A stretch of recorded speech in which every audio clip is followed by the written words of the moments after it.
हम सब लोग जीवन में खुश रहना चाहते हैं। कोई दुखी, उदास, परेशान नहीं रहना चाहते।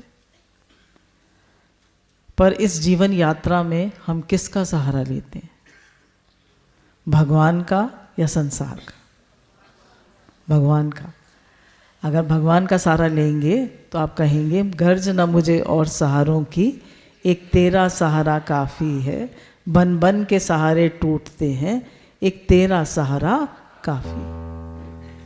तो एक भगवान का सहारा काफ़ी है। दुर्योधन जो थे, उन्होंने, भगवान ने पूछा कि अर्जुन से भी जो थे वो तो पैरों में बैठे थे, भगवान के पहले भगवान को वो दिखे, और दुर्योधन सर पे बैठे थे, बाद में दिखे। तो पूछा भगवान ने अर्जुन से, तुम्हें क्या चाहिए? बोले, भगवान बस आप मेरे साथ रहिए।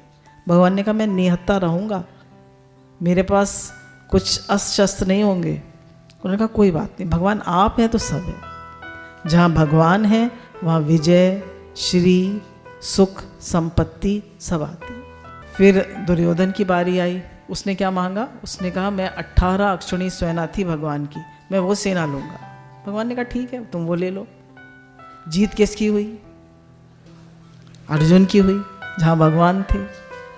तो हम संसार में सब कुछ चाहते हैं, धन, दौलत, नाम, यश, बड़ा घर, बड़ी गाड़ी, सुख सुविधा, सब चाहते हैं, पर बीच में भगवान को कहीं भूल जाते हैं। तो ये जो हमारी जीवन यात्रा है नर से नारायण की ओर, तो ये यात्रा में अगर हम भगवान को साथ लेके चलेंगे तो हमेशा प्रसन्न रहेंगे। और हमें मनुष्य शरीर मिला भी इसीलिए है, परमात्मा प्राप्ति के लिए। किस लिए मिला है मनुष्य शरीर? परमात्मा प्राप्ति के लिए। पर हम क्या समझते हैं, मनुष्य शरीर क्यों मिला है? हम समझते हैं भाई मनुष्य शरीर मिला है, पढ़ाओ लिखाओ बच्चों को, फिर सेटल कराओ, फिर शादी कराओ, फिर वो अपने बच्चों को सेटल कराए। तो ये जीवन क्या? ये तो जीवन नहीं है। जीवन क्या है कि जिसमें हमारा लक्ष्य परमात्मा। अगर जीवन में परमात्मा लक्ष्य नहीं है तो हम सुखी नहीं रह सकते। तो हम संसार का आश्रय लेते हैं या भगवान का? तो गुरु कहते हैं दो हैं हमारे पास जीवन यात्रा में, दो चॉइस हैं, संसार का आश्रय लें या भगवान का। अब संसार का आश्रय लेते हैं तो संसार जो है, संस्कृति थी संसारा, सरकने वाला है संसार, बदलने वाला है, यहाँ सब कुछ बदलता रहता है। देखिए, आपका शरीर पैदा होता है, थोड़े दिन बाद बड़ा होता है, उसमें धीरे धीरे विघटन होने लगता है। माता पिता हमें मिलते हैं, धीरे धीरे उनका शरीर भी अस्वस्थ होने लगता है, फिर वो भी, उनका भी इस संसार से विदाई हो जाती है। बच्चे होते हैं, बच्चे भी बड़े हो जाते हैं, फिर वो भी अपनी अपनी लाइफ में सेटल हो जाते हैं। लड़का नौकरी पे चला जाता है, लड़की भी आजकल तो नौकरियां करने लगी, वो भी अपना बिजी हो जाती है, और फिर शादी हो जाती है। तो अब क्या हुआ? पति पत्नी अकेले रह गए, पर फिर उसमें से भी एक का साथ छूट जाता है। तो हमारे साथी कौन हुए? हमारे साथी कौन हुए? अंत तक साथ कौन निभाता है? भगवान। कोई साथ नहीं निभाता, ना माता पिता, ना पति पत्नी, ना बच्चे, कोई साथ नहीं निभाता। एक ही हमारे साथी हैं जो अंत तक साथ निभाते हैं, वो है परमात्मा। वो हर पल हमारे साथ रहते हैं। इस संबंध को हम भूल जाते हैं तो हम दुख पाते हैं। आपने देखा होगा कि आप आईसीयू में रहते हैं, जब कोई, अक्सर ही सुनते हैं, अभी भी किसी का शरीर शांत हुआ था तो वही पूछा आईसीयू में है। फिर थोड़े दिन लास्ट वाले दिन पता चला उनके नीचे की पल्स नहीं आ रही है, मतलब नीचे का ब्लड प्रेशर नहीं आ रहा। अब आईसीयू में है तो अब कोई नहीं जा सकता वहाँ, कोई देख भी नहीं सकता, कोई मिल भी नहीं सकता। पर भगवान क्या कह रहे हैं? ICU। भगवान क्या कह रहे हैं? CU। तो ICU क्या मतलब है? ये ICU। तो भगवान तो देख रहे हैं वहाँ, तो भगवान तो ICU में भी है। पर हम समझते हैं कि भगवान हर समय हमारे साथ है। तो भगवान की प्रेजेंस, गुरु की प्रेजेंस को हर वक्त फील करते रहे। हम कोई भी काम करते हैं, कहीं भी जाते हैं, कुछ भी करते हैं, तो हमेशा ये फील करें, प्रभु आप करा रहे हैं, घर आपका, संसार आपका, बच्चे आपके, बिजनेस आपका, सब कराने वाले आप हैं। बार बार ये पक्का करिए और बार बार कहिए कि हे नाथ मैं आपको कभी भूलूं नहीं, हे नाथ मैं आपका हूँ, आप मेरे हैं। हमारे पास, सबके पास भौतिक सुविधाएं हैं, पर क्या हम तृप्त हैं? क्या हम तृप्त हैं? हमें और नहीं चाहिए? और नहीं चाहिए? चाहिए। कोई दुख आ जाता है तो हम परेशान नहीं हो जाते? हो जाते। कोई तकलीफ आ जाती है, कोई कष्ट आ जाता है, कोई प्रॉब्लम आ जाती है तो सभी परेशान हो जाते हैं, दुखी हो जाते हैं। तो हम देखें तो अभी हमारे जीवन में एक तृप्ति, एक भरपूरता, एक संतुष्टि पूरी तरह नहीं है। क्यों नहीं है? क्योंकि हमने संबंध भगवान से नहीं माना। तो जो सुख चाहे सदा वो शरण राम की ले। तो अगर हम हर समय सुख चाहते हैं तो शरण किसकी लेनी पड़ेगी? राम की, भगवान की। तो अगर हम निश्चिंतता का आनंद लेना चाहते हैं, संसार में सुख चाहते हैं, तो भगवान से अपना संबंध जोड़ें। अब देखिए, संबंध की हम बात करते हैं, जैसे स्वामी रामसुखदास जी हैं, वो कहते हैं मैंने बहुत सत्संग किया, मैंने बहुत सत्संग सुने भी हैं, बहुत संतों से मिला भी हूँ, पर जीवन के अंत में मुझे ये बात समझ में आई कि भगवान से अपनापन, कि मैं भगवान का हूँ, भगवान मेरे हैं, ये सब बातों की सार बात है। हम कहते हैं घर मेरा है, बच्चे मेरे हैं, पैसा मेरा है, हम उन पे मेरापन करते रहते हैं। तो गुरु पक्का कराते हैं, नहीं, भगवान मेरे हैं। तो जब जीव ये कहता है भगवान से कि आप मेरे हैं, तो भगवान खुश हो जाते हैं। जैसे छोटा बच्चा जो है वो आके मम्मी मम्मी कहता है, बार बार मम्मी को प्यार करता है और मम्मी को, मम्मी तुम मेरी हो, तो कितने खुश होती है मम्मी। 84 लाख योनियों से जीव भटका हुआ है, और भटका हुआ जीव जब आता है भगवान के द्वार पे और कहता है भगवान मैं आपका हूँ, तो भगवान कहते हैं मेरा बच्चा आ गया वापस। कितनी योनियों में भटक के, कितने दुख झेलकर आज ही मेरे पास आया। आपका बच्चा अगर भटक जाए और फिर आपके घर आ जाए तो क्या कहेंगे आप? कितने खुश होते हैं, कितनी खुशी आती है आपको। इसी प्रकार जब जीव आता है भगवान के पास तो भगवान कितने खुश होते हैं कि मेरा बच्चा मेरे पास आ गया। अब देखिए, संबंध भगवान से बनाने के लिए हमें अहमता बदलनी पड़ती है। अहमता कैसे बदली जाती है? अब लड़की की शादी होती है तो पहले तो वो मायके की थी ना, माता पिता थे हमारे। अब वो जब शादी होकर आ गई पति के घर, अब वो क्या कहती है? पहले तो वो मिस सो एंड सो थी, अब वो मिसेस सो एंड सो हो गई। उसके साथ उसका सरनेम भी बदल गया, उसका घर भी बदल गया, उसके रिश्ते नाते भी बदल गए। अब वो इस घर की हो गई। देखिए, एक रात में पति से संबंध माना तो सब कुछ बदल गया, तो अहमता बदल गई। ऐसे ही गुरु कहते हैं अहमता बदल लो। मैं संसार का नहीं हूँ, मैं, अरे आप लोग तो बहुत धीरे बोल रहे हैं, मैं संसार का नहीं हूँ, मैं भगवान का हूँ। तो मैं भगवान का हूँ, बार बार इस बात को पक्का करें, मैं संसार का नहीं हूँ। देखिए, संसार में आपको हमेशा तो नहीं रहना, एक दिन संसार छूट जाएगा, पर मैं भगवान का हूँ। इस बात को हमें बार बार पक्का करना होता है। एक सेठ का लड़का है तो उसको एक खुनकी होती है, एक गर्मी होती है पैसे की, कि मैं सेठ का लड़का हूँ, मैं पैसे वाले का लड़का हूँ। हमें खुनकी है कि मैं भगवान का बेटा हूँ, मैं भगवान का बेटा हूँ। हम सब भगवान के बेटे हैं। कोई कह सकता है मैं भगवान का बेटा नहीं हूँ? आप सब किसके बेटे हैं? हम सब भगवान के बेटे। पर क्या हमें वो खुनकी है मैं भगवान का बेटा हूँ, भगवान है मेरे साथ, मैं अकेला नहीं हूँ, मैं दुखी नहीं हूँ, मैं परेशान नहीं हूँ, भगवान मेरे साथ है। तो उनकी प्रेजेंस, उनका सहारा सबसे मजबूत है। तो उनके सहारे को, उनकी प्रेजेंस को, उनके प्रेम को फील करें। जितना प्रेम भगवान हमसे करते हैं, जितना दिल उनका धड़कता है हमारे लिए, उतना किसी का नहीं धड़कता। भगवान का जितना प्रेम है उसका कुछ अंश भी अगर हमारा प्रेम हो जाए तो हमारा जीवन सार्थक हो जाए। तो सच्चे हृदय से बार बार हम भगवान से अपनापन करें। हम सब लोगों ने भागवत में कथा सुनी होगी, गजेंद्र के साथ पूरा घर था, पत्नियां थी। जब वो मगरमच्छ ने उसका पैर पकड़ लिया, सबने उसको खींचा, सहारा दिया और 1000 साल तक उसकी लड़ाई चली मगरमच्छ से। फिर पत्नियों ने भी साथ छोड़ दिया, बच्चों ने भी साथ छोड़ दिया, उसके संबंधियों ने भी साथ छोड़ दिया। जब वो अकेला रह गया तब उसने भगवान को आर्त होके पुकारा, हे नाथ बचाओ, हे प्रभु बचाओ। और उसने अपनी सूंड में कमल का पुष्प भगवान को अर्पण किया तो भगवान फौरन दौड़े आए। तो बोले निर्बल होए भगवान पुकारो। तो जब तक हम अपने बल से भगवान को पुकारते भगवान नहीं होते आते, पर जब हार पड़े हो स्वामी के द्वारे दीजिए बुद्धि विवेका, जब हम हार जाते हैं, बोले हरिहर तो हारा भला जीतन दे संसार।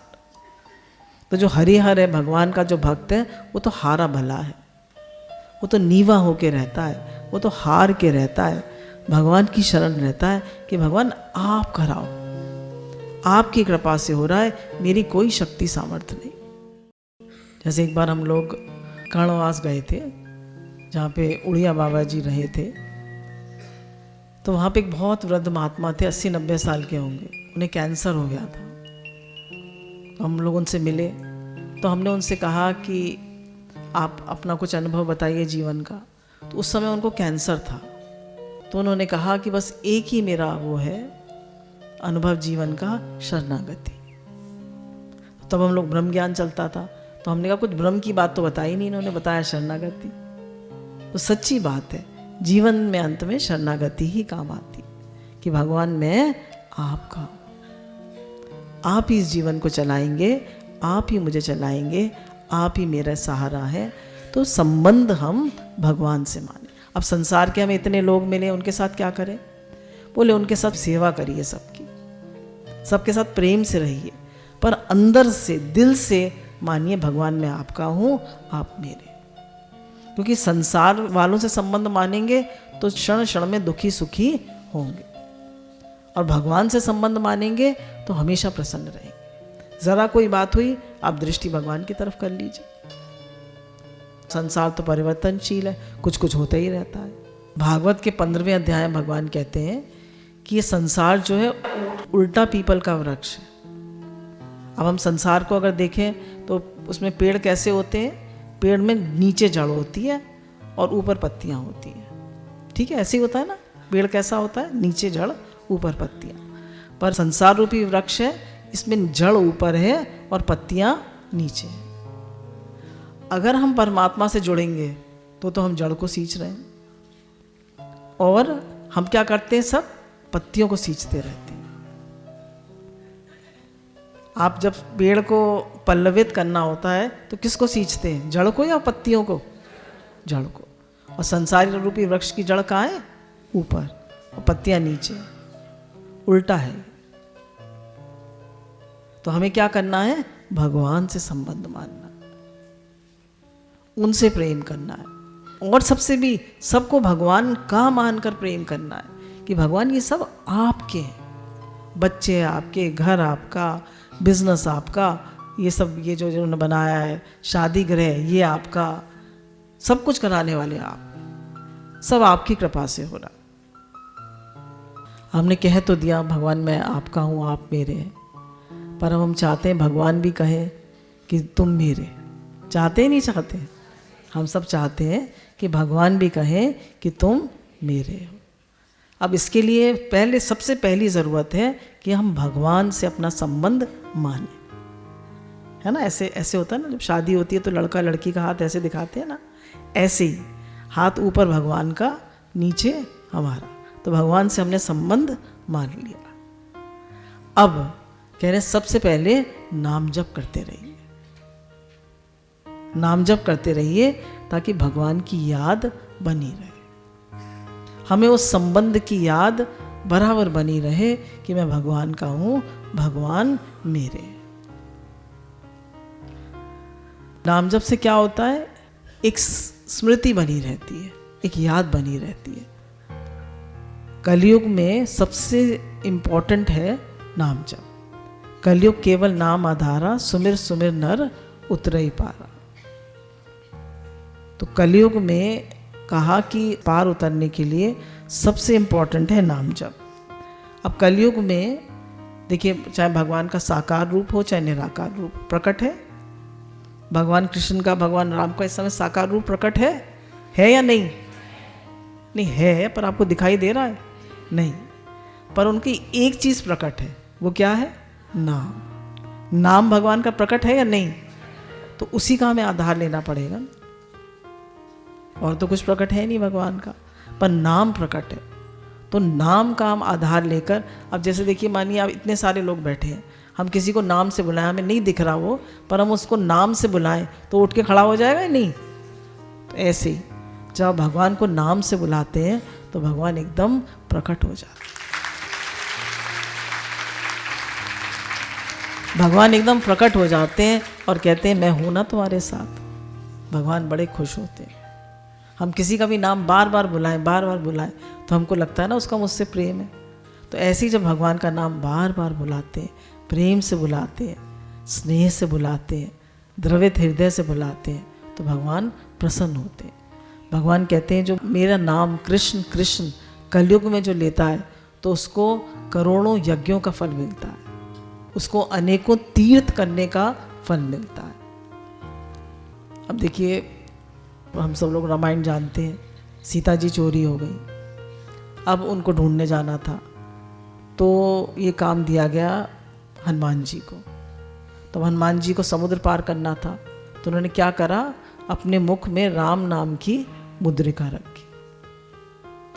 राम जोर से नाम लिया भगवान का, और उन्होंने राम नाम की मुद्रिका रखी और एकदम लांग गए समुद्र को और पार पहुंच गए। अब उनको लंका में वो उड़ रहे थे, पवन पुत्र हैं, तब उनको कैसे हम पहचाने कहाँ जाना है हमें? तो उन्होंने देखा कि कहीं से राम राम की आवाज़ आ रही थी, तो वो विभीषण का घर था, तो नीचे उतर गए। अब उन्होंने पूछा कि भाई आप राम भक्त हैं? बोले हाँ मैं राम भक्त हूँ। तो विभीषण भी सारे दिन भगवान की तुलसी की पूजा करते थे, और लंका में तो कहीं उसको राम नाम सुनाई नहीं दे रहा था, खाली एक विभीषण का घर था। तो उसने पूछा कि भाई मैं तो भगवान राम के कार्य से आया हूँ और ऐसे ऐसे मुझे सीता जी का पता चाहिए। तो उन्होंने पूछा कि भाई सीता जी कहाँ मिलेंगी? उन्होंने कहा अशोक वाटिका में। अशोक वाटिका में पहुँच गए। अब कैसे पहचाने सीता जी को? तो राम राम की आवाज़ आ रही थी, है ना, राम राम की आवाज़ आ रही। तो उन्होंने कहा यहीं पे होंगी सीता जी। उस पेड़ पर चढ़कर बैठ गए। फिर उन्होंने राम नाम की मुद्रिका नीचे फेंकी, मुद्रिका फेंकी ना, और राम का मतलब राम की स्तुति करने लगे। तो जैसी सीता जी ने राम की मुद्रिका फेंकी तो सीता जी प्रसन्न हो गई। देख लिया उन्होंने कहा। तो उन्होंने ऊपर देखा, उधर नीचे राक्षसियाँ उन्हें तंग कर रही थी सीता जी को, पर जब उन्होंने राम नाम की मुद्रिका देखी तो उनका ध्यान हट गया। और देखिए नीचे राक्षसियाँ तंग कर रही हैं और ऊपर हनुमान जी बैठे हुए हैं। तो जब कोई तकलीफ आती है, तो हनुमान जी बैठे ना कृपा के रूप में। देखिए राक्षसियाँ नीचे तंग कर रही हैं, पर हनुमान जी भी तो बैठे हैं कृपा के रूप।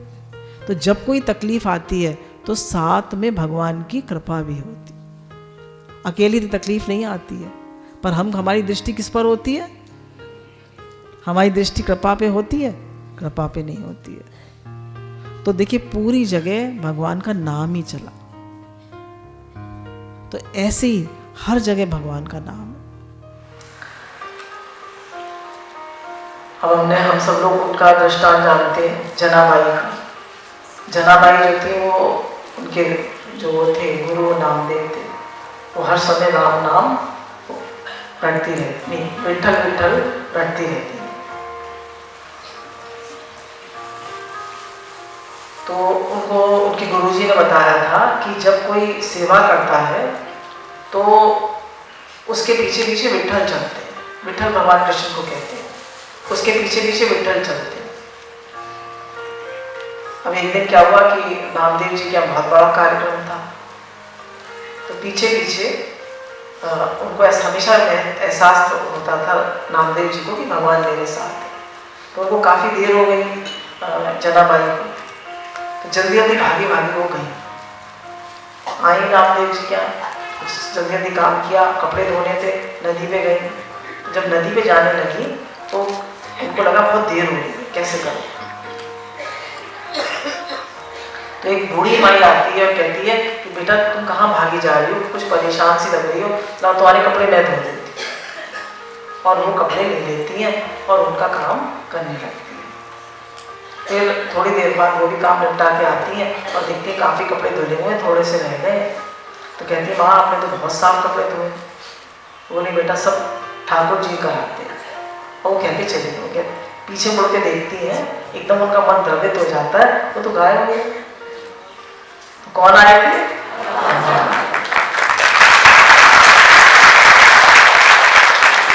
फिर वो अपना कपड़े धोने लगती है जनाबाई। जैसे पीटती है, उनके पास वो नहीं होती है, थापी नहीं होती है। तो कहती है कि जो उनके साथ होती है कि थापी ले लो, तुम्हारी थापी नहीं लाई। बोली नहीं, मैं जब भी मैं कोई काम करती हूँ नाम जप करते हुए तो भगवान मेरे पीछे खड़े। तो अगर मैं कपड़े पीटूंगी तो भगवान पर छींटे पड़ेंगे, इसलिए मैं कपड़े नहीं पीटूंगी। फिर घर जाती है, सब काम वाम निपटा के। तो नामदेव जी बताते हैं कि आज बहुत सारे भक्त आने वाले हैं, तो बहुत सा अनाज पीसता हूँ। तो विट्ठल विट्ठल भगवान का नाम लेती जाती है और चक्की चलाती जाती है। चक्की जब चल रही है और विट्ठल विट्ठल नाम ले रही है, अचानक क्या होता है, नाम लेते लेते वो भगवान का काम करते करते वो इतनी विभल हो जाती है कि चक्की पर ही गिर जाती है। प्रेम, अब प्रेम में जब वो गिर पड़ती है तो सब लोग समझते हैं बेहोश हो गए और चक्की अपने आप चलने लगती है। चक्की जो है अपने आप चलने लगती है और उनके अंदर से आवाज आने लगती है विट्ठल विट्ठल विट्ठल। तो लोग नामदेव जी के पास दौड़े दौड़े जाते हैं और कहते हैं कि ऐसा लग रहा है भूत आ गया। तो देखते हैं कि भगवान कृष्ण चक्की चलाते। और जब कोई भगवान का भक्त होता है तो उसका काम कौन करते? भगवान चक्की चला रहे। नामदेव जी बहुत प्रसन्न होते हैं, कहते हैं जना मैंने तो अपना जीवन सफल कर लिया। अब ये जनाबाई जो थी कंडे बनाया करती थी अपना खाना वाना बनाने के लिए। कबीरदास जी हैं, इनकी बहुत महिमा सुनी थी। तो एक बार कबीरदास जी इनसे मिलने के लिए आते हैं। तो मिलने आते हैं तो देखते हैं कि उन्होंने पूछा जनाबाई कहाँ है। तो उन्होंने कहा दासी का नाम जना है। तो देखा ये तो उपलों के लिए लड़ रही है। तो कहते हैं तो उपलों के लिए क्यों लड़ रही है? बोले मुझे भगवान का प्रसाद बनाना है, इसने मेरे उपले चोरी कर लिए। उपले कहते हैं कंडों को, इसने मेरे उपले चोरी कर लिए। तो कहते हैं तुम्हारे उपले और इसके उपलों की क्या पहचान है? उपले उपले तो एक से होते हैं। तो उन्होंने कहा आप कान में लगा के देखिए, मेरे उपलों में से विट्ठल विट्ठल की आवाज आ रही है। तो एक उपला लगाते हैं तो उसमें से कोई आवाज़ नहीं आती है, तो कहती है इसका है। दूसरा लगाते हैं उसमें से कोई आवाज़ नहीं आती है। तीसरा उपला जब लगाते हैं तो उसमें से विट्ठल विट्ठल विट्ठल आवाज़ आ रही। तो कहते हैं जना तू धन्य है, तू धन्य है। मतलब देखिए नाम का इतना प्रभाव है कि वो कंडे थाप रही थी और भगवान का नाम ले रही थी, तो कंडों में से भी भगवान के नाम की आवाज़ आ रही थी। तो अगर आप जब भोजन बनाएंगे, हर काम करेंगे और उसमें आप भगवान का नाम लेते रहेंगे तो उसमें से उनके नाम की आवाज़ नहीं आएगी, वो भाव नहीं पहुँचेगा। पहुँचेगा या नहीं पहुँचेगा? पहुँचेगा। तो हाथ रहे काम में, मन रहे राम में, हाथ रहे काम। आपके हाथ जो है वो काम में रहे और अंदर भगवान का नाम चलता है। हर समय नाम चलता है। और कोई नहीं नाम ले सकते तो सबसे सरल नाम है राम राम राम। तो राम नाम जो है या भगवान का नाम हरे कृष्ण कृष्ण कृष्ण हरे हरे, हरे राम राम राम हरे हरे। जब गुरु हमें मंत्र प्रदान करते हैं तो वो मंत्र सफल होता है ना। जब गुरु मंत्र प्रदान करते हैं तो वो मंत्र सफल होता है। तो हम सबको गुरु ने एक साथ मंत्र दे दिया, हरे कृष्ण कृष्ण कृष्ण हरे हरे। अब देखिए, भगवान को याद करने के लिए हमने संबंध बनाया पहले भगवान से, मैं भगवान का हूँ, भगवान मेरे हैं। अब संबंध के बाद हम नाम जप करते रहें। अब दूसरी चीज़ होती है भाव। नाम जप भी कर रहे हैं और साथ में हम शुद्ध भाव भी रखें। हम सब काम तो करते हैं, पर हम सबका भाव नहीं बिगड़ जाता? बिगड़ता है या नहीं बिगड़ता है? बिगड़ जाता है। देखिए, काम करना आसान है, पर भाव शुद्ध रखना बहुत मुश्किल है। हमारा झट भाव बिगड़ जाता है। कोई हमसे आगे निकल जाए तो भाव बिगड़ जाता है। कोई हमसे कुछ कह दे तो भाव बिगड़ जाता है। कोई डांट दे तो भाव बिगड़ जाता है। नुकसान हो जाए तो भाव बिगड़ जाता है। कोई तकलीफ आ जाए तो भाव बिगड़ जाता है।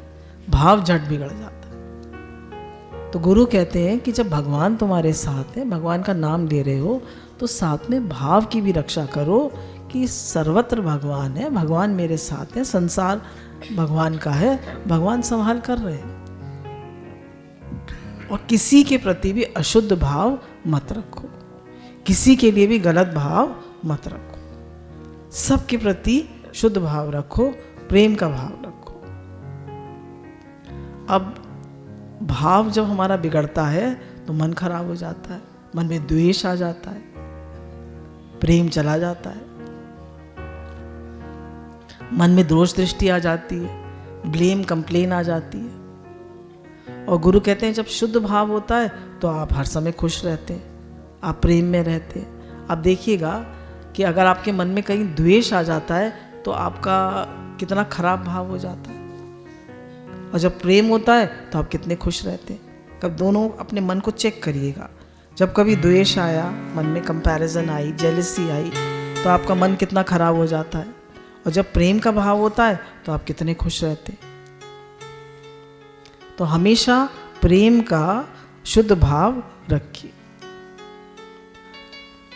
एक बार एक बहुत पैसे वाला आदमी होता है, उसको एक घर बनाने का लगता है कि मैं एक फार्म हाउस खरीदूं, तो बहुत बड़ा फार्म हाउस खरीदता है। अब वो सोचता है कि मैं इसमें 3 स्टोरी घर बनाऊंगा। उसके बैकयार्ड में एक लीची का भी पेड़ होता है। कहता है जो भी घर बनाऊंगा उससे कह देता है लोगों से कि लीची का पेड़ नहीं कटना चाहिए, क्योंकि मेरी पत्नी को लीची बहुत पसंद है। अब वो घर बनाता है तो लोग कहते हैं भाई एक वास्तुशास्त्र के आदमी को रख लो, वो तुम्हें अच्छे से गाइड कर देगा। जैसे वो हांगकांग का था, उन्होंने कहा फैंग शुई मास्टर रख लो। तो कहता अच्छा ठीक है चलो। तो वो वहाँ से फैंग शुई मास्टर को या वास्तुशास्त्र वाले को हमारे हिंदुस्तान में वो ड्राइव करके अपने घर की ओर ला रहा था। जब वो ला रहा था तो काफ़ी लोग उसको आगे निकलते जा रहे थे उससे। तो जो वास्तुशास्त्र वाले थे, फैंग शुई मास्टर थे, तो कहते हैं कि सब तुमसे आगे निकले जा रहे हैं, तुम इतना मतलब इतने रिलैक्स्ड कैसे हो? तो कहता है इन सबको जल्दी होगी, पर मुझे कोई जल्दी नहीं, I am relaxed, I am peaceful. हमें हर समय जल्दी रहती है या हम रिलैक्स्ड हैं? बताइए। हर समय जल्दी रहती, जल्दी करो जल्दी करो जल्दी करो जल्दी करो, पर वो रिलैक्स था, वो पीसफुल था। फिर जैसे वो अपनी गली की ओर मुड़ता है, मतलब घर की गली की ओर, लेन की ओर, तो एक बच्चा दौड़ा हुआ आता है। तो फिर वो रुक जाता है। तो वो जो फैंग शुई मास्टर था कहता है आप रुक क्यों गए? बोले देखिए एक बच्चा और दौड़ता हुआ है। तो एक बच्चा और दौड़ता हुआ आता है तो उसके पीछे। तो पूछते हैं कि आपको कैसे पता एक बच्चा और आएगा? बोले जब एक बच्चा खुशी खुशी आता है दौड़ता हुआ, तो उसके पीछे एक बच्चा और उसको चेस कर रहा होता है, उसको पकड़ रहा होता है। तो मुस्कुरा देते हैं फैंग शुई मास्टर, वास्तुशास्त्र वाले मुस्कुरा देते हैं। फिर वो लोग अपने घर में पहुंचते हैं तो वहाँ कुछ आवाज़ें आ रही होती हैं। तो वो कहता है, ऐसे कहता है मैं अभी आता हूँ। तो कहता है क्या हो गया? फैंग शुई मास्टर कहता है लगता है लीची के पेड़ पर कुछ बच्चे लीची तोड़ रहे हैं, मैं ज़रा उनको देखाता हूँ। तो उसने कहा मैं यहाँ से चिल्लाऊंगा तो बच्चे डर जाएंगे और हो सकता है कोई बच्चा पेड़ से गिर जाए, तो मैं वहीं जाके उनको देख लेता हूँ। तो बच्चों को बुलाता है, सबको थोड़ी थोड़ी लीची देता है और कहता है जाओ तुम लोग खेलो। तो जब वो लौट के आता है फैंक्शी मास्टर के पास, तो कहता है कि यू डोंट नीड अ वास्तुशास्त्र, तुम्हें फैंक्शी मास्टर की ज़रूरत नहीं है। कहते हैं जिसके अंदर इतना प्रेम है, इतना शुद्ध भाव है, इतना भगवत भाव है, उसको किसी वास्तुशास्त्र की ज़रूरत नहीं है। हम लोग अपना घर बदलते रहते हैं, चीज़ें बदलते रहते हैं, वास्तुशास्त्र वाले ने ये कह दिया वो कह दिया, पर क्या मन में शांति है? क्या हमारा शुद्ध भाव है? क्या हम खुश हैं? क्या हमारे अंदर प्रेम है? तो इस बात का बहुत ध्यान रखें कि हम किसी से चिढ़ें कुढ़ें नहीं, हम किसी से कंपैरिजन जेलसी ना करें। हम अपने आप में तृप्त हैं, हम अपने आप में खुश हैं। लोग आगे निकल रहे हैं, निकलने दीजिए। लोग बड़ा काम कर रहे हैं, करने दीजिए। संतों के पास देखिए क्या होता है, आप उनकी कुटिया में जाइए, एक रजाई होती है, एक पानी का वो होता है, घड़ा होता है, उसी में संतुष्ट रहते हैं। और हम लोग इतना इतना कुछ करके भी, इतना पैसा, इतना नाम, इतना यश, इतना सब कुछ करके भी हमें और चाहिए, फिर भी हम प्रसन्न नहीं होते, फिर भी हम अधूरे रहते हैं। तो गुरु कहते हैं कि शुद्ध भाव में, नाम जप में बहुत शांति है। तो सबके प्रति हमारा भाव शुद्ध रहे, हर समय शुद्ध भाव रखिए, जरा भी अपने भाव को बिगड़ने मत दीजिए। एक बार पांडवों ने एक यज्ञ किया, कहा था जब यज्ञ पूर्ण हो जाएगा तो घंटा बजेगा। अब घंटा बजता ही नहीं है। तो पांडव लोग पूछते हैं भगवान से, भाई क्या बात हो गई? तो भगवान ने कहा एक वो थे संत थे, वो थोड़ी नीची जाति के थे, तुमने उनको नहीं बुलाया। तो कहते हैं हाँ उनको तो नहीं बुलाया। तो पहले वो जाते हैं, युधिष्ठिर जाते हैं तो नहीं आते हैं, फिर भीम जाते हैं तो नहीं आते हैं, फिर अर्जुन जाते हैं तो भी नहीं आते, मना कर देते हैं, नकुल सहदेव जाते हैं वो नहीं आते हैं। तो फिर द्रौपदी जाती है, बहुत अच्छा सा वो बनाती हैं, बहुत सुंदर सी रसोई बनाती हैं, सब पकवान बनाती हैं, और उनके पास जाती हैं और उनसे बहुत प्रार्थना करती हैं कि आप आइए। तो कहते हैं जिसने 100 यज्ञ करे हैं, मैं उसी के घर प्रसाद पाने जाता हूँ। अच्छा एक बात बताइए, आप लोग भोजन बनाते हैं या प्रसाद बनाते हैं? आप लोग भोजन बनाते हैं या प्रसाद बनाते हैं? अच्छा आप लोगों से पूछते हैं, आप लोग भोजन खाते हैं या प्रसाद खाते हैं? और हम तो क्या कहते हैं, खाना लाओ, भोजन लाओ। भोजन नहीं, आप सब लोग प्रसाद पाते, भोजन नहीं प्रसाद। तो फिर वो पूछते हैं कि जिसने 100 यज्ञ करे हों उसी क्या मैं प्रसाद पाऊंगा? पूछते हैं तुमने 100 यज्ञ करे? द्रौपदी से वो संत पूछते हैं। तो कहती है कि एक एक कदम जो मैं आपके पास चल के आई हूँ वो एक एक यज्ञ है, एक एक कदम जो मैं आपके पास चल कर आई हूँ वो एक एक यज्ञ है। और 100 कदम चल कर आई हूँ मैं, तो मैंने 100 यज्ञ कर लिए। वो संत खुश हो जाते हैं। ऐसे ही आप जो सत्संग के लिए आए हैं, आप कितने कदम चल के आए हैं, आपने उतने यज्ञ कर लिए।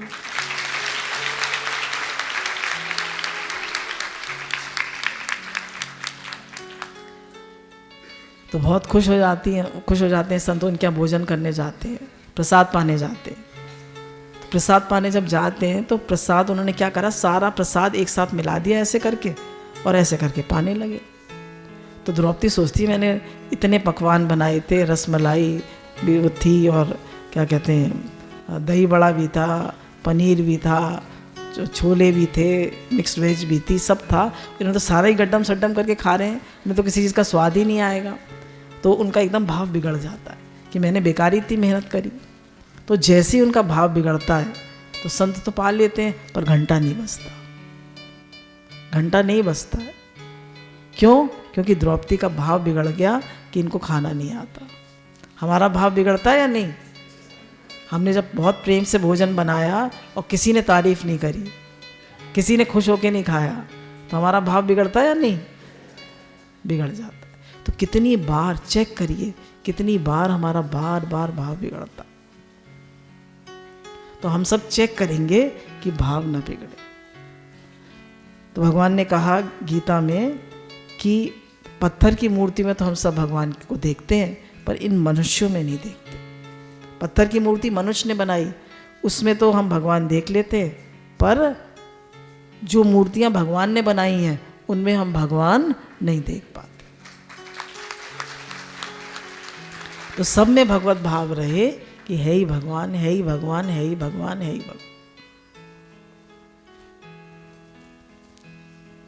एक बार एक आदमी साईं बाबा के मंदिर में जाता है और 5100 रुपये का प्रसाद चढ़ाना होता है उसे। तो एक बच्चा वहाँ पोंछा लगा रहा होता है और उससे कहता है कि मैं बहुत थक गया हूँ, गर्मी है, प्यास लग रही है, मुझे शिकंजी पिलवा दीजिए 20 रुपये की। तो उसको धक्का देता है और कहता है पहले मैं प्रसाद तो चढ़ाया हूँ साईं बाबा का। चला जाता है मंदिर में। जब वो लौट कर आता है तो एक दूसरा आदमी जिससे बच्चा मांग रहा होता है उसको शिकंजी पिला रहे होते। तो कहते हैं तुम ही ने इन बच्चों को बिगाड़ा है, इन लोगों का तुम ही ने दिमाग खराब करा है। तो कहता है तुम्हारा साईं तो 5100 रुपये में भी खुश नहीं हुआ, पर मेरा साईं 20 रुपये में ही खुश हो गया। तो देखिए हमारा भाव क्या है। किसी को भी कुछ खिलाएं पिलाएं, किसी की भी सेवा करें तो किस भाव से करें? मेरे भगवान हैं, मेरे प्रभु हैं, मेरे गुरु हैं इस रूप। हम कहते हैं मैंने इसको दिया, हम क्या कहते हैं? मैंने इसको दिया। तो आप जब प्रसाद बनाते हैं भगवान के लिए बना रहे हैं, पाने वाला भगवान, बनाने वाले भगवान, खाने वाले भगवान, सब रूप में भगवान। तो ऐसे करके हर समय हमारा भाव शुद्ध रहे। फिर गुरु कहते हैं कि हमने भगवान से संबंध बनाया, फिर हम नाम जप कर रहे हैं, शुद्ध भाव रख रहे हैं। अब जीवन में हमारे बहुत सारे सुख दुख, हानि लाभ, मान अपमान, जीवन मरण आते हैं। भगवान ने कहा संसार में द्वंद्वी जोड़ हैं। लाइफ जो है वो डुअलिटी से बनी हुई है। यहाँ पे सब बहुत सारे द्वंद्वी जोड़ हैं। भगवान ने कहा तुम्हारे जीवन में भी आएंगे। लाइफ जो है वो ऐसी नहीं है, स्ट्रेट लाइन नहीं है, वो साइनस का है। सुख दुख, हानि लाभ, जीवन मरण, कुछ कुछ चलता ही रहता। भगवान ने अर्जुन से कहा हे अर्जुन, तो सुख दुख, हानि लाभ, जीवन मरण सब सहन कर। तो अब भगवान से हमारा प्रेम बना रहे, भगवान से हमारा संबंध बना रहे, उसके लिए सहनशीलता बहुत ज़रूरी है। हम कितना सहन करते हैं। आजकल की दुनिया में कोई सहन नहीं करना चाहता। देखिए जरा कोई हमसे गाड़ी आगे निकाल ले तो हम चिढ़ जाते हैं, जरा हमारे लिए कोई कुछ कह दे तो हम चिढ़ जाते हैं, जरा कोई बात हो जाए तो हम चिढ़ जाते हैं, जरा हमारी नहीं सुनी जाए तो हम चिढ़ जाते हैं। हम सहन नहीं करना चाहते। आप लोग बताइए, हम सहन करना चाहते हैं? यस और नो? नो और यस? Yes, very good. देखिए ज़्यादातर हम लोग कलयुग के लोग सहन नहीं करते हैं, पर करना चाहिए। और आप लोग करते हैं तो आपको कंग्रेचुलेशंस, वेरी गुड, एक्सेलेंट। याद रखिए जीवन में सहन करना है। लोग कहते हैं जो सहन करता है वो बेवकूफ़ होता है, ऐसा नहीं है। जो सहन करता है वही महान होता है। थप्पड़ लगाने वाला महान होता है, थप्पड़ सहने वाला महान होता है। और हम क्या समझते हैं? थप्पड़ लगाने वाला महान है। हम चिल्लाने वाला महान होता है, या जो कोई गुस्सा कर रहा है, चिल्ला रहा है, और जो उसको सह जाता है वो महान होता है? सह जाता, चुप रह जाता। तो भगवान ने कहा काम और क्रोध के वेग को जो सहन कर लेता है वो मोक्ष के योग्य होता है। काम का भी वेग आता है, क्रोध का भी वेग आता है, जो सह जाता है उसको, वो मोक्ष के योग होता है। अब देखिए इस संसार में दो तरीके हैं सहन करने के। देखिए अगर हम सेवा करके सहन करें, कोई कुछ कहे वो सहन करें, जो जीवन में परिस्थितियां आती हैं वो सहन करें, तो हमारा एक तो वो तरीका है सहन करने का। दूसरा तरीका है कि जब सहन नहीं करते हैं तो कष्ट बीमारी के रूप में कष्ट आता है। बीमारी के रूप में हमें सहन करना पड़ता है। आप देखिए आजकल हॉस्पिटल्स भरे पड़े, जहाँ जाइए हॉस्पिटल्स में जगह ही नहीं है। बीमारी के रूप में हमें सहन करना पड़ता है। तो हम संसार में जो परिस्थितियाँ आ रही हैं उनको सहन करना चाहेंगे, या बीमारी के रूप में जब भगवान कष्ट देंगे उसको सहन करेंगे? बताइए। जो परिस्थितियाँ आएंगी उनको सहन करेंगे तो बीमारी के रूप में हमें सहन नहीं करना पड़ेगा, नहीं तो वो सहन करना पड़ेगा। बोले आपके पैर में फ्रैक्चर हो जाए, आपको और कोई कष्ट आ जाए, डेंगू हो जाए, और कोई लिवर खराब हो जाए, किडनी खराब हो जाए, वो सहन करना पड़ेगा, कितना मुश्किल है। तो इसलिए कह रहे हैं जीवन में जो परिस्थितियाँ आ रही हैं उनको सहन करिए, चॉइस इज योर्स। हम कैसे सहन करना चाहते हैं।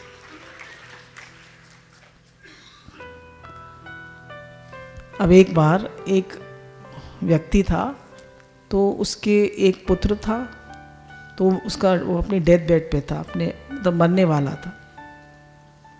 तो अपने पुत्र को 2 हीरे देता है, कहता है इसमें एक सच्चा है एक झूठा है। अब मैंने ज़िंदगी भर यही काम किया है कि जो सच्चे हीरे को पहचान लेता था उसको तो वो हीरा दे देता था, और जो नहीं पहचान पाता था उसको मैं हीरे के दाम दे देता था। अब वो लड़का जो है वो जाता है, बहुत से राज्यों में जाता है, पहले राज्य में जाता है और बताता है राजा को कि इसमें एक हीरा झूठा है एक सच्चा है, अगर आप सच्चे हीरे को पहचान लेंगे तो मैं ये हीरा आपको दे दूँगा, और आप नहीं पहचान पाएंगे तो हीरे के दाम आपको मुझे देने पड़ेंगे। तो कहता है ठीक है। अब राजा बहुत सारे जौहरियों को बुलाता है, कोई नहीं पहचान पाता। तो कहता है अच्छा आप मुझे हीरे के दाम दे दीजिए। अब हीरे के दाम लेकर चला जाता है, ऐसी बहुत सारे राज्यों में जाता है,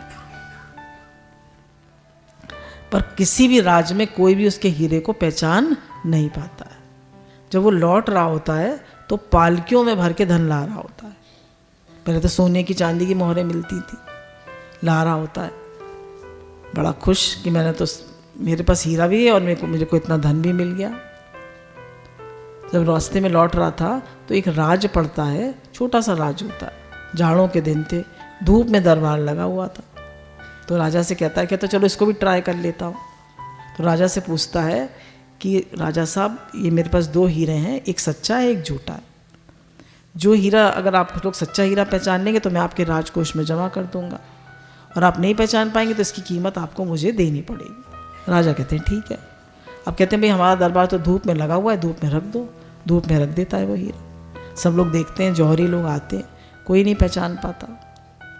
फिर एक अंधा व्यक्ति कहता है कि मैं पहचानता हूँ, मैं कोशिश करता हूँ। तो लोग हंसने लगते हैं, लोग ये अंधा क्या पहचानेगा। अंधा आता है, देखता है, मतलब वो सूरदास जी आते हैं, देखते हैं, एक कुछ इसको छूते हैं, फिर दूसरे को छूते हैं। तो जो सच्चा हीरा था उसको छू के कहते हैं ये सच्चा है। तो आदमी हैरान रह जाता है, बोलते तो बिल्कुल सच्चा है, ये तो ठीक कहा इन्होंने, यही सच्चा है। तो फिर वो पूछता है कि आपने पहचाना कैसे कि सच्चा है। तो उन्होंने कहा कि जो झूठा हीरा था वो तो गर्म हो गया और सच्चा हीरा ठंडा रहा।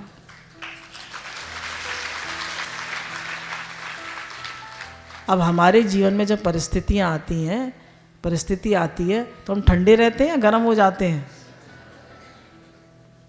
सच्चे हीरे हम कब बनेंगे, जब हम ठंडे रहते हैं या गर्म हो जाते हैं। और हम क्या हो जाते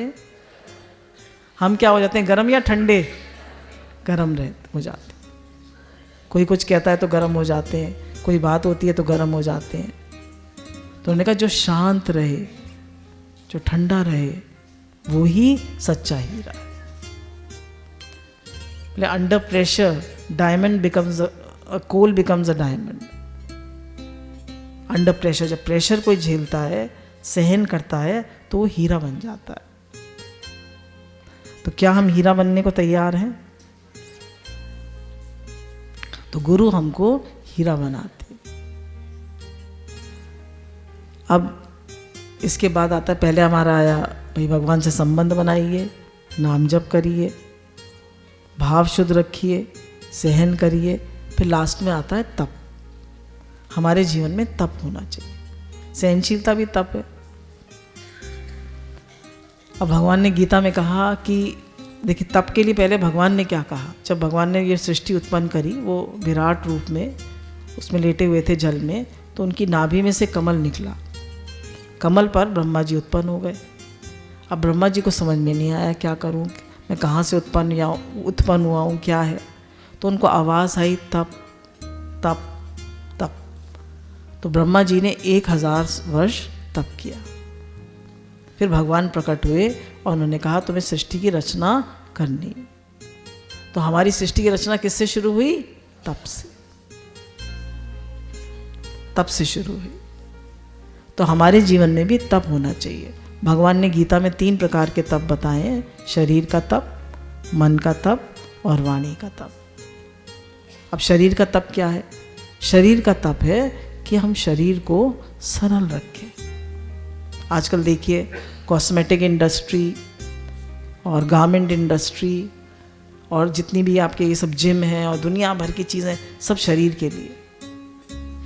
खाना पीना किसके लिए? शरीर के लिए। कपड़े किसके लिए? शरीर के लिए। कॉस्मेटिक इंडस्ट्री किसके लिए? शरीर के लिए। तो उन्होंने कहा शरीर को सिंपल रखो, सरल रखो। फिर शरीर का तप क्या है? शरीर से सेवा करो, सेवा करो शरीर से। फिर सहन करो। और तप क्या है शरीर से? गुरु ने बताया कि यज्ञार्थ जीवन हो और मन इंद्रियों पे कंट्रोल हो, यही कलयुग में शरीर का तप है। फिर मन का तप आता है। मन का तप क्या है? मन का तप है मन को प्रसन्न रखना। सबसे बड़ा तप क्या है? मन का प्रसन्न रखो, मन को हर समय खुश रहो। फिर मन को संयमित रखना। जीवन में जो भी परिस्थिति आए उसे एज इट इज स्वीकार करना। मन में हमेशा भगवान को याद रखना, ये मन का तप है। नाम जप चलता रहे। भगवान ने कहा शास्त्रों का पठन पाठन, ये भी मन का तप है। मन को राग द्वेष से खाली रखना, ये भी मन का तप है। वाणी का तप। अब देखिए दुनिया वाणी के तार पे नाच रही है। आप किसी को खुश कर लें या किसी को नाराज कर लें, किससे किस पे मैटर करता है? आपके भाव पे और आपकी वाणी पे।